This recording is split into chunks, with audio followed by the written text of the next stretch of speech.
Hey guys, welcome back. As promised, today I'm gonna talk to you guys about training and also nutrition during period of Ramadan month. As you guys know, in 2 weeks time is gonna be our Ramadan month, and I get questioned a lot regarding this period.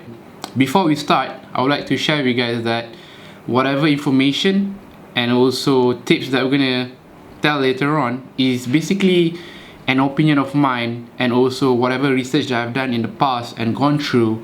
So take it as a tips to you guys, and whatever you guys feel that can be implemented into your schedule, do so. And if you guys think that it's not beneficial, probably you guys can just ignore this. Hopefully whatever that I share will be helpful to you guys.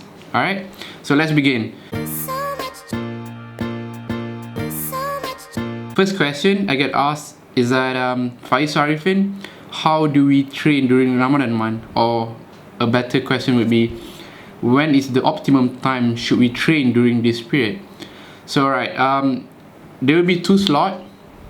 The first one I want to share with you guys is right before we break our fast, which is between 5 to 7 p.m. window.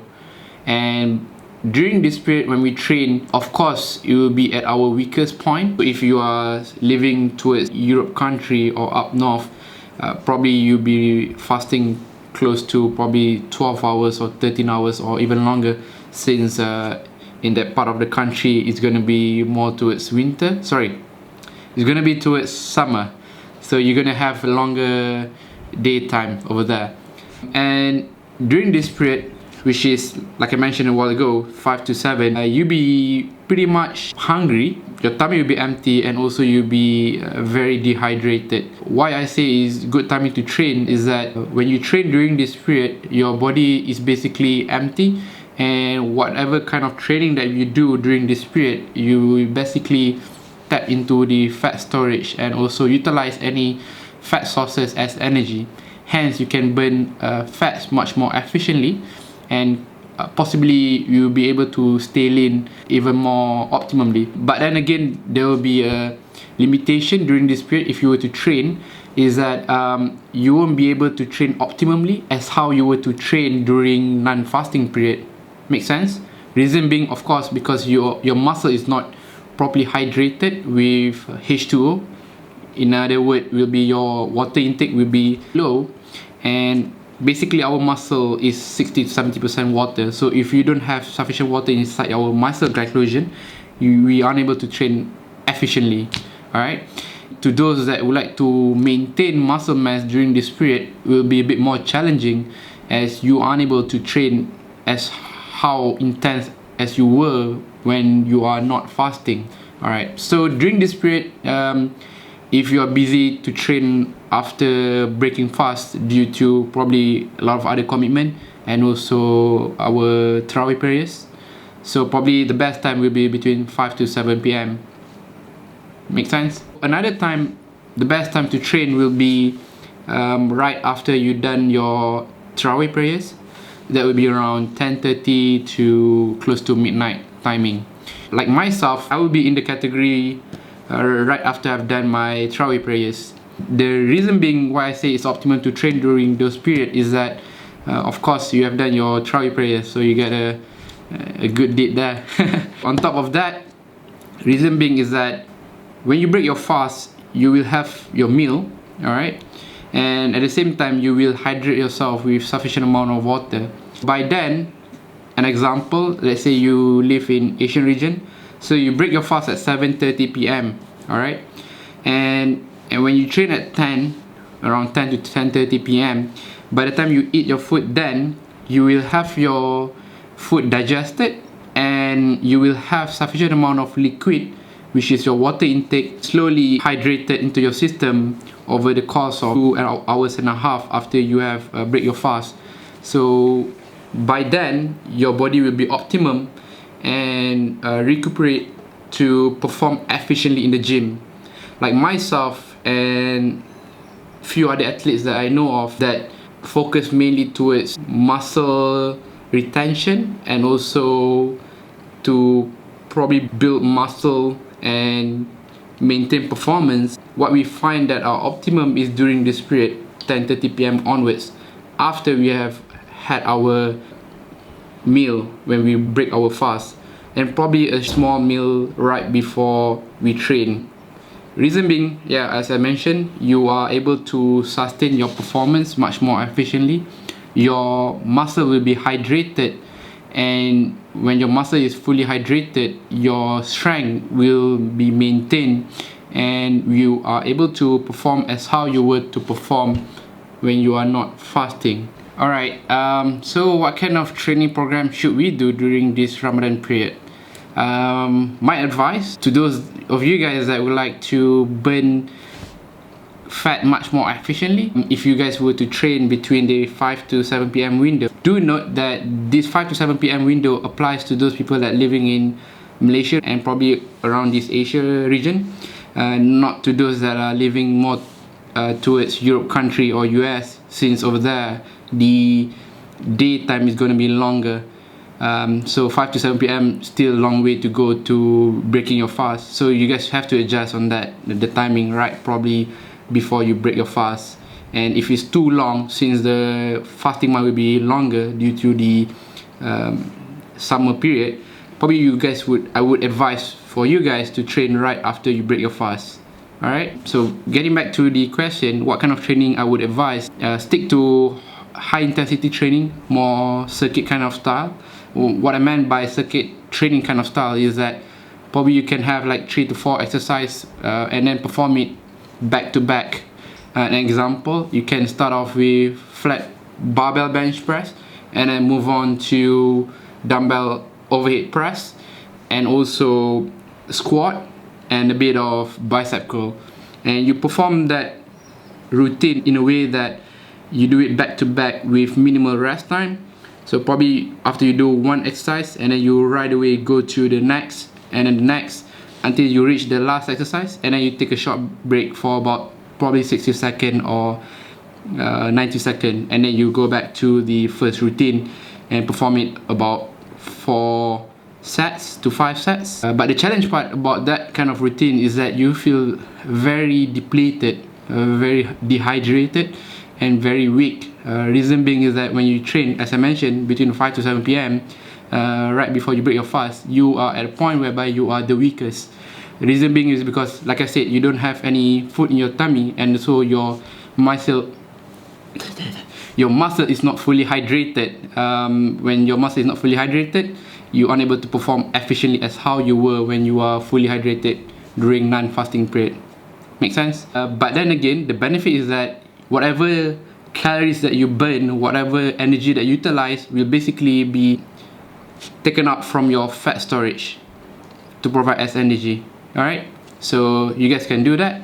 But to those that would like to maintain their performance, would like to maintain their muscle mass, then probably the best time to train is right after you break your fast, towards after you have done your Tarawih prayers, 10:30 p.m. onwards. And by then I think you will have few meals right before, and you'll be optimum and ready to perform efficiently. Alright?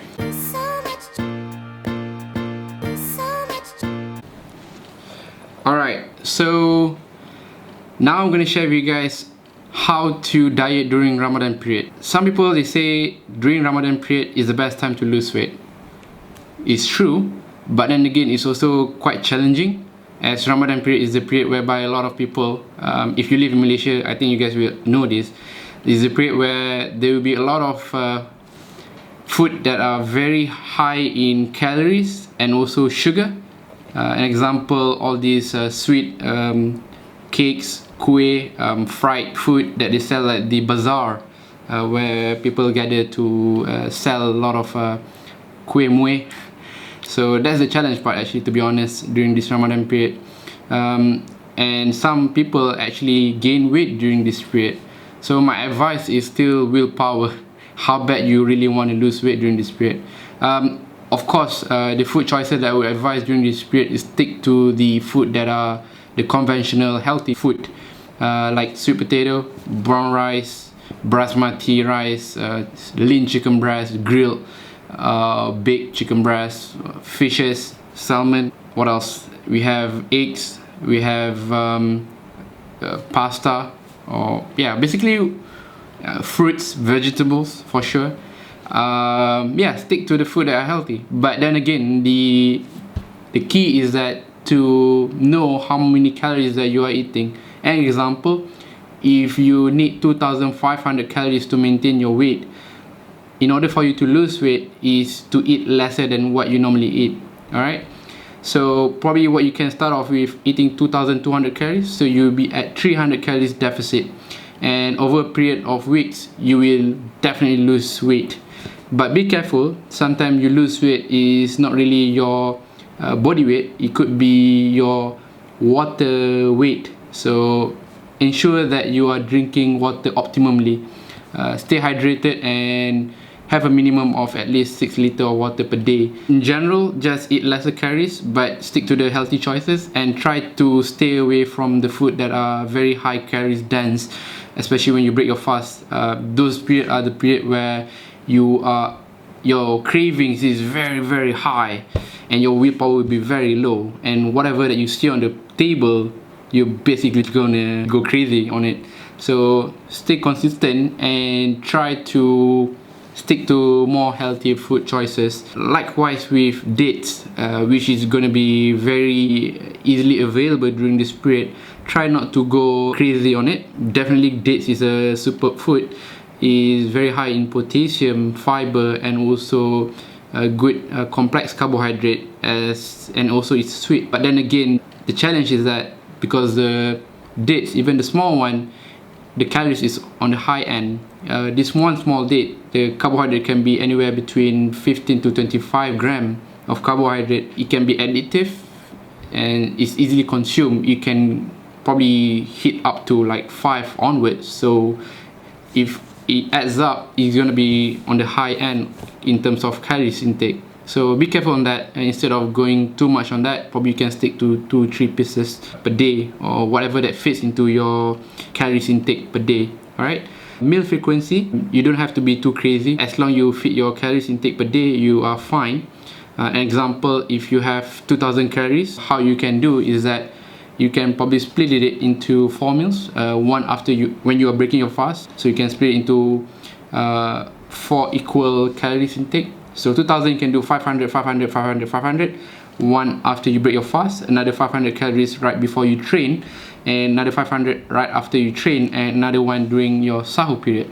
Alright, your water intake, you just spread it out consistently. So breaking fast, don't go all out during those period, because you just break your fast and your system is still in the recovering period, and if you just down 3 liters like that, it's gonna shock your system and it's not good for your intestinal health. So go easy on the water intake as well, and probably you drink 1 liter, and then throughout after you break your fast, within the 2 to 3 hours window, you bring it at the mosque if you were to perform Tarawih prayers, and drink it gradually, 600 ml every 1 hour or so, and let the body accommodate to that. Don't do anything crazy, take it easy. So what else have I covered? So yeah, meal frequency depends, like I said, depends on how frequent you eat. If you are the person that unable to consume a high amount of calories per meal, what you can do, you can split into a more smaller meals throughout the period. Same thing, if you need 2,000 calories and if you can't eat too much, then probably you can split 300 calories per meal, and just schedule it in the sense that every 2 to 3 hours or so until you meet the required calories intake. Besides that, what I'd like to share with you guys, to those that are high performance athlete, or athlete that are doing serious training, like myself, what I find helpful, an example, if you are dieting during this period, try to bump up your calories intake to maintenance level. Alright, so what I meant by that is that, an example, if your calories maintenance is 3,000 calories and you're dieting at 2,008 or 2,700 calories, during this Ramadan period, my advice is to bring up your calories to maintenance at 3,000 calories. Alright, so reason being is that when you are fasting, basically you will eventually get weaker and tired as the fasting month gets prolonged over the course of few days. So bringing up your calories to maintenance, you are able to perform much more efficiently. You have more energy, and you can sustain your training performance in the gym, and in a way that result in muscle retention. That's very important. And what you can do right after your Ramadan period, you can start back dieting. So don't go too intense during the period, because Ramadan month itself is already a stress to our body. It's a good kind of stress, and it helps to give your body